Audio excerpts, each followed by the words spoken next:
Rivalries are a key feature of any league.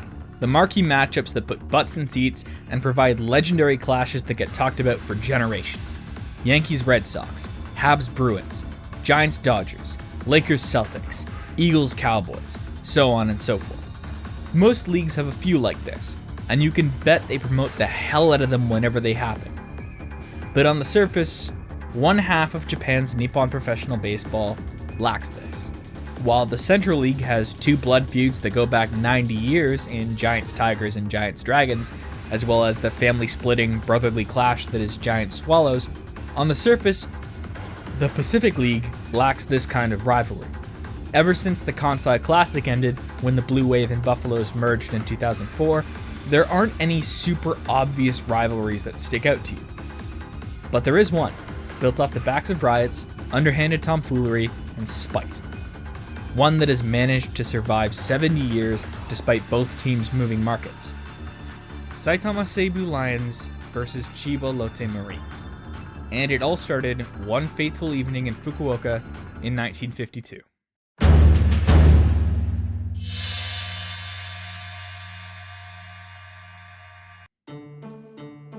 The date is July 16th, 1952. We're at Heiwadai Stadium in Fukuoka for a game between the Tokyo Mainichi Orions and the Fukuoka Nishitetsu Lions. Coming into this game, the Orions were in second place with a record of 40-27, while the Lions were in fourth with a record of 34-32-1.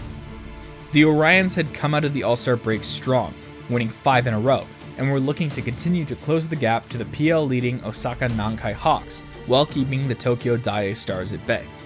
While the Orions were confident that they could take their 6th win in a row into their upcoming series against the Hawks, the Lions were looking to crawl their way back into that top group. But the weather wasn't playing ball. The rainy season on Fukuoka's home island of Kyushu typically lasts from early June to mid-July, smack dab in the middle of the season, and usually towards the end, the storms were at their worst. Naturally, it had been pouring down since about 6 in the morning. Regardless, fans had lined up at the ticket booth since 11 a.m., and as a result, despite the delay, the game went ahead, with first pitch being thrown at 5 p.m., 2 hours past the designated start time. This was a problem because, at the time, Heiwadai didn't have lights, so they had to make sure that there were no major delays before 7:30 p.m., when darkness would make the game unplayable. While 2.5 hours sounds like Rob Manfred's wet dream, it's actually a pretty normal length for a game in the pre-TV days. In fact, NPB's first TV broadcast wouldn't be until a year later, when NHK would broadcast a game between the Orions and Hankyu Braves. But in the bottom of the third, another rain delay postponed the game for an hour. The Orions wanted to cancel the game and play tomorrow, but the stadium ground crew broke out the wheelbarrows full of sand and dried the base paths. The game was back on. After 7 p.m., the game was in the bottom of the 4th inning, and the Lions were winning 5-4. But the Orions' acting manager, Yoshio Yuasa, noticed something. If they didn't start a new inning by sunset, the game wouldn't count, as NPB rules stated that games needed to go at least 5 innings, or they would be replayed the next day. So the Orions started to delay. They called their fielders in for water breaks at seemingly random times. Their pitchers attempted needless pickoffs, and they'd also intentionally walk batters to slow down the game. Now, the Lions weren't dumb. They started swinging at everything to try and end the inning faster, and thanks to the aforementioned intentional walks, they'd put up a 4 spot and made the game 9-4. This actually ended up working against them, because now there was no way in hell that the Orions were going to take the field in the top of the 5th. And they didn't. The Lions took their defensive positions on the field, but the Orions stayed in the dugout. At 7:30, the umpires called the game due to darkness. So, now you have 15,000 Lions fans who've been sitting in the humidity and rain for hours, now being told that not only has their team not won, but the game would be replayed from scratch the next day. They were pissed. One fan in the front row, who according to some sources was a construction worker who saved up all month to attend the game, ran onto the field and smacked the umpire with his lunchbox. And then it all kicked off. fans wanted the heads of the Orions pitcher and catcher, and the line's most popular player, Hiroshi Oshita, had to put himself in between them and the mob to protect them. And Lions pitcher Masaaki Noguchi was injured trying to shield Orion star Kaoru Beto, who picked up a bat to face the mob. This eventually ended with the Orions players locking themselves in the clubhouse, while Oshita and Futoshi Nakanishi put themselves in between the mob and the tunnel. USL would be handed a PA mic through the chain link fence, where he begged the mob to calm down, taking full responsibility for the incident, but it would be to no avail. Soon after the chaos started, every riot cop and American soldier in Fukuoka was mobilized to help clear out the stadium. Why the American soldiers, you may ask? Well, the Lions actually employed two of them, Billy Wyatt and Marion O'Neill, who had been signed off the base when the Lions had played the regiment's team in a preseason game. While Wyatt and O'Neill had no pro baseball experience, unlike veteran Negro Leaguers John Britton and Jimmy Newberry, who played for the Honkyu Braves, they were still valuable contributors to the team, and thus it was speculated by some that another reason USA had tried to get the delay going was to keep them out of the lineup for the makeup game, as they needed permission from their commanders to play. Now, had this been a weekend game on the road, I'd buy it, because Wyatt and O'Neill were barred from playing weekday games on the road. But they weren't on the road, they were in Fukuoka, and it wasn't a Sunday, it was a Wednesday. So Wyatt and O'Neill would have no problem gaining permission to play, as there was no chance they wouldn't be back before lights out. So I'll just chalk this one up to press speculation. As you can imagine, this whole fiasco was extremely embarrassing for the league. USL would be fired by the Orions at the end of the season, and the Orions would be hit by a 50,000 yen fine, which is still only about 300,000 yen in today's money, which is only about $3,000. It wasn't much, but it was enough that the league could claim that they did something. Mainichi were also forced to remove the patch they wore on their sleeve, which commemorated their 1950 Japan Series championship.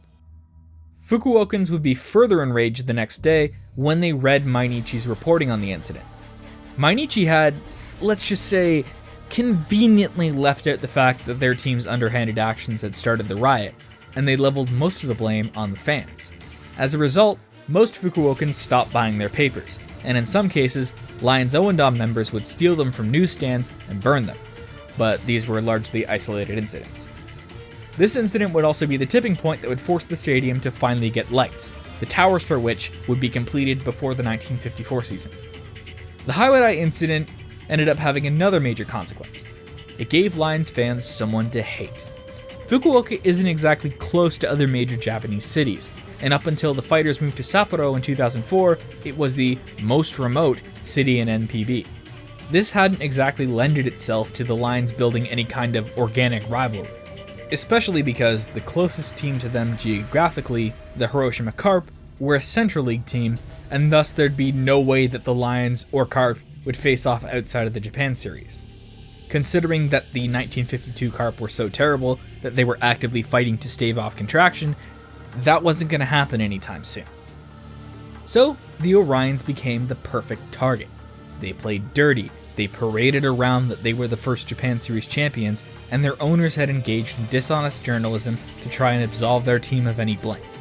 They were just so easy for your average Fukuokan to hate.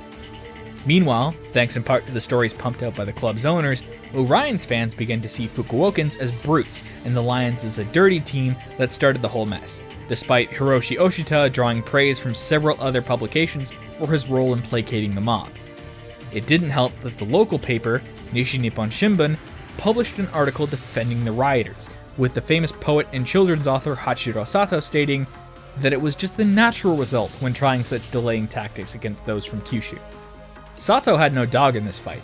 Despite being born in Tokyo to parents who were from Tohoku and growing up along train lines owned by Hanshin, he was a Chunichi Dragons fan. And not just some run-of-the-mill fan. He was president of their fan club for a good amount of time. What didn't help these perceptions was an incident that happened a year later. On September 8th, 1953, the Orions and the Lions were playing a game that was practically meaningless. Both teams had no hope in hell of getting to the pennant by this point of the season, and thus, the only people watching were the diehards. Diehards who were enraged when Hiroshi Oshita struck out looking with 2 on to end the game. on a pitch that every Lion and Lions fan thought was a ball. 300 of the 5,500 fans in attendance would rush the field to try and get at the home plate umpire. Once again, police had to be brought in to disperse the crowd. Naturally, this only fed Mainichi's narrative. However, in the years that followed, the Lions clearly became the better team. While the Orions were relegated to being mid-pack, the Lions won 3 straight championships in 1956, 1957, and 1958, and that seemed to put the kibosh in any kind of rivalry. And the Heiwadai Riot became an odd little footnote in the history of the two clubs, which only the Owen Dons really seemed to care about. But 20 years after the first incident, it would flare up again.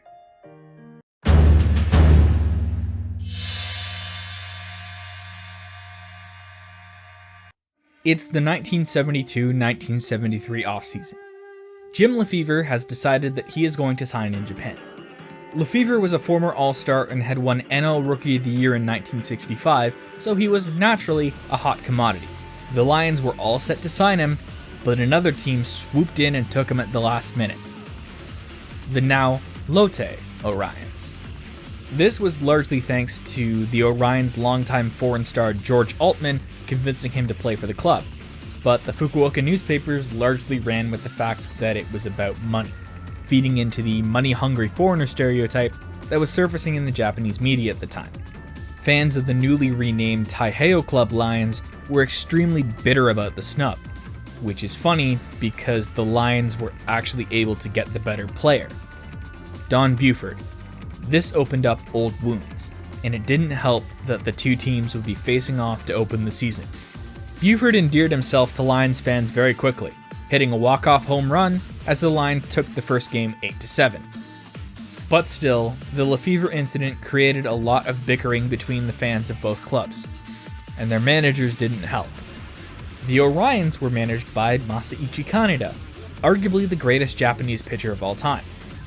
The Lions were managed by Kazuhisa Inao, arguably the greatest Japanese pitcher of all time. To Lions fans, Inao was a god, and they had long insisted that he was the greatest pitcher of all time over the more commonly accepted answers of Kaneda and Braves legend Tetsuya Yoneda. I personally think that they're right, but only barely. Moving on. On May 3rd, the Lions and Orions were facing off in the mud hole known as Kawasaki Stadium. A couple thousand Lions fans had made the long trip to Kanagawa to cheer on their boys, and it wasn't going well. After the 5th inning, the Orions were winning 11-2, and those Lions fans started getting restless. After the Orions made it 12-2 in the 7th, it boiled over into anger. Lions fans sitting up the third baseline kicked off, throwing lemonade and beer bottles on the field, and screaming at the Orions for running up the score. The Orions responded by taking the field in batting helmets to protect them from injury, and the Orions' face of the franchise, Michio Arito, was staying as far away from the third baseline as he could as to avoid the rage of Lions fans. And Inao noticed this, so he instructed his right-handed hitters to pull the ball and his left-handed hitters to bunt down the third base line, taking advantage of Arito's reluctance. This netted them 5 runs in the 9th, although it wasn't enough to sway the game, and it would end 12-7. After the game, Kaneda was fuming. As he was wont to do, he openly went after Inao in the media, calling him a trickster and a weak-hearted coward for not calming down Lions fans, and instead using the chaos to his advantage. This was, well, it was stupid, as it only inflamed tensions now that Kaneda had just ripped on the most beloved Lions player ever. This worried the head of the Fukuoka Baseball Company, the Nishitetsu shell company that now owned the Lions. In the days after the game, he would meet with Pacific League Commissioner Okano. He would ask Okano to ban Kaneda from traveling with the Orions when they next played in Fukuoka on June 1st, stating that if he showed his face in Fukuoka, there might be a riot, and they didn't want that to happen, because it would further harm the perception of the league to the general public. Pacific League, and the Lions in particular, were already so tainted by the Black Mist scandal that the FBC really didn't want things to get worse. Okano made things worse. He simply shrugged and said parents shouldn't have to resolve the disputes of their children. Excuse me, what? This went about as well as you might think. After the meeting, the Lions would call a press conference to basically tell the media, look, we tried. And now, everyone was waiting for the June 1st matchup in Fukuoka. It took all of 5 minutes for things to pop off. Lions fans had banded together to pack the house, making sure there were very few Orions fans in attendance. This was important because in the Asian leagues, it's tradition for the seats on the visitor side of the field to be filled with fans of the visiting team. But the seats behind the Orions dugout were filled with rowdy Lions fans, shouting insults at Kaneda. Kaneda proceeded to do what he did best and rile people up. After a soda bottle landed on the field, Kaneda grabbed a handful of infield dirt and threw it into the eyes of the Lions fans in the front row. This did nothing to soothe relations. Kaneda would look for and then find Lions general manager Yasuyuki Sakai up in the boxes. He screamed at him to do something about the mob. Sakai merely shrugged and shouted back, "We told you not to show your face around here, this is your fault." Heiwadai Stadium's security guards were quickly overwhelmed by the Lions fans pressing closer and closer to the field, and the Fukuoka Riot cops were once again being mobilized. After the Orions won 5-2, they sprinted off the field as fast as they could and took refuge in the clubhouse again as fans once again stormed the field. The Orions had to be taken out of the stadium in a police riot van, which was pelted with whatever Lions fans could pick up. Since NPB and the Pacific League couldn't seem to police themselves, Fukuoka city officials granted the police sweeping powers at Lions games in order to prevent another riot. While the tension between the teams was palpable at the next 2 games, Kaneda saw good sense and kept his mouth shut, and the next time the Orions visited Heiwadai, the fans kept it together, but the teams did not. Orions catcher Kimiyasu Murakami was not a particularly popular player with Lions fans. He'd spent the first 6 years of his career as a Lion, but in the wake of the Black Mist scandal, he requested a trade. Lions fans had since branded him as a traitor for not sticking by the city and the team, and some of his old teammates didn't like him much either. In the last game, he got beamed, and the crowd loved it. While the pitcher apologized and Inao looked confused, Kaneda sprung into action, shouting insults at Lions catcher Miyadera and blaming him for the incident. This wouldn't be the last time Miyadera would face Kaneda's wrath either. Fast forward to April of 1974. In a game at Kawasaki Stadium, Miyadera fielded a ball from the outfield as Sumio Hirota charged home. Miyadera dropped a shoulder into him. While the run was allowed anyway thanks to catcher's interference, Kaneda was fuming. He ran out and he jump kicked Miyadera. Buford would then grab Kaneda, get him in a headlock, and repeatedly slug him as the brawl kicked off. Kaneda and Buford were ejected, Miyadera was fined, and the Kawasaki press decided that this would be a good time to direct a few racist remarks towards Buford. But Lotte quickly put a stop to that because the Orions also had a black star, 7-year vet George Altman, and they needed to keep him happy. Now, it was the Orions' turn to be in the wrong, and all the Lions had to do was let it go and not fan the flames. The Lions fanned the flames. In the days leading up to the next Orions Lions series in Fukuoka, the Lions would put up posters in every streetcar station in Fukuoka and Kitakyushu, showing a picture of Buford having Kaneda in a headlock with the tagline, "It rains blood in Hakata today." As soon as Fukuoka City Council noticed that these had been put up, they demanded that they be taken down. But the damage was done. On May 23rd, the Orions were in town again, and Lions fans in the ticket line started chanting, "Kaneda, dete koi," or "Come out, Kaneda." This only further proved that this problem could have been solved a year ago had Kaneda not traveled with the Orions to Fukuoka the first time. Once again, the Orions took the lead in the 5th inning, and it took all of 5 minutes for Lions fans to start throwing whatever they had on hand on the field. Bottles, empty food trays, insults, you name it. And once again, soon after the final out was recorded, the Orions retreated into the visitors' clubhouse while riot cops entered the stadium to break it up. By this time, the authorities were just done. The Orions-Lions rivalry wasn't the only one that had been turning violent, as fights were also breaking out at Giants-Swallows games, Giants-Tigers games, and Braves-Buffaloes games. Mikio Takahashi, commissioner of the National Police Agency, called in representatives from all 12 NPB clubs and basically told them, fix this mess. They needed to tighten up security before someone got seriously hurt or worse. In response, the NPB commissioner put out a list of recommendations to improve ballpark security, including the eviction and subsequent banning of disruptive fans, whose name and face would be placed in every ticket box in every stadium that hosted NPB games in order to deter this sort of behavior. The chief of the Fukuoka Police Department even asked the Lions to stop playing games in Fukuoka for the rest of the week, effectively canceling their upcoming 4-game set against the Nippon Ham Fighters. Lions management basically told them, lol, no, and played the games anyway, calling the police chief's bluff. While they only went 1-2-1 in that stretch, it was better than going 0-4 due to forfeits. The pressure from the authorities would cause things to die down for the rest of the decade. 8 Lions fans would receive citations from the league for their behavior, and the Orions would go on to win the Japan Series, their first since 1950. 4 years later, the roles would reverse. Following the 1978 season, the Lions would be bought by Seibu Group and moved to Saitama Prefecture. This moved them closer to their biggest rivals. But by this point, the Orions were struggling to get people through the door. While Orion star Hiromitsu Ochiai may have been the best hitter in Pacific League for most of the 80s, the Lions became a well-oiled machine that won pennant after pennant, forming a dynasty that would be forever remembered as Invincible Seibu. This also created a role reversal. Lions fans went from being the rowdiest group in the league to a posh, gentrified, borderline bandwagon fan base who had a squeaky clean reputation. Orion's games, meanwhile, became sparse affairs that could barely attract 8,000 fans on a good day.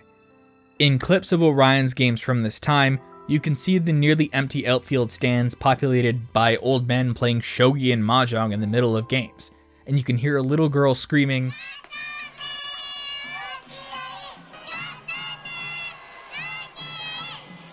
at the top of her lungs. I can't imagine how heartbroken she must have been when he bolted to the Chunichi Dragons as NPB's first premier free agent. Something that made Lions fans laugh at just how much of a joke their once proud rivals had become. The Orions would move across the bay to Chiba and rebrand themselves as the Marines. Marines fans would immediately develop a chip on their shoulder. They were a losing team in an outdated stadium, with an ownership group that wasn't the most supportive per se. The glimmer of hope that Bobby Valentine had provided in 1995 was almost immediately snuffed out by a proud general manager who thought he could do it himself. He wasn't supposed to win games. Oh, let's try something else. And the team almost merged with the Fukuoka Daiei Hawks in 2004. Sadly though, we were saved from the ultimate irony when cooler heads prevailed. While riots are largely a footnote in the history of both clubs nowadays, both teams still really don't like each other. Except, as stated before, this time it's the Lions fans who are the stuck-up ones, and Marines fans who are the unruly ones. The pettiness even goes down to stadium design, as the Lions recently removed the turf burns from the Seibu Dome in order to stop the Marines Owendon from moshing on them after they won. While both teams really don't like each other, thankfully, the days of riots and fights in the stands are over. For now, at least. Hey, before you go, I just wanted to say a quick thanks for 1,000 subscribers.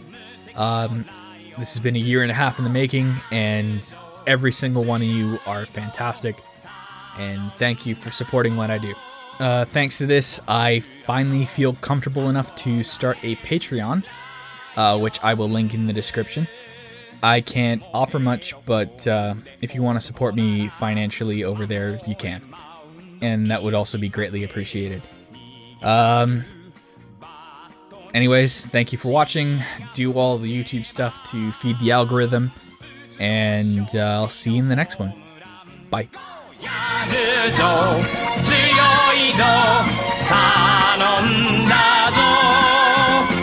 僕らの憧れライオン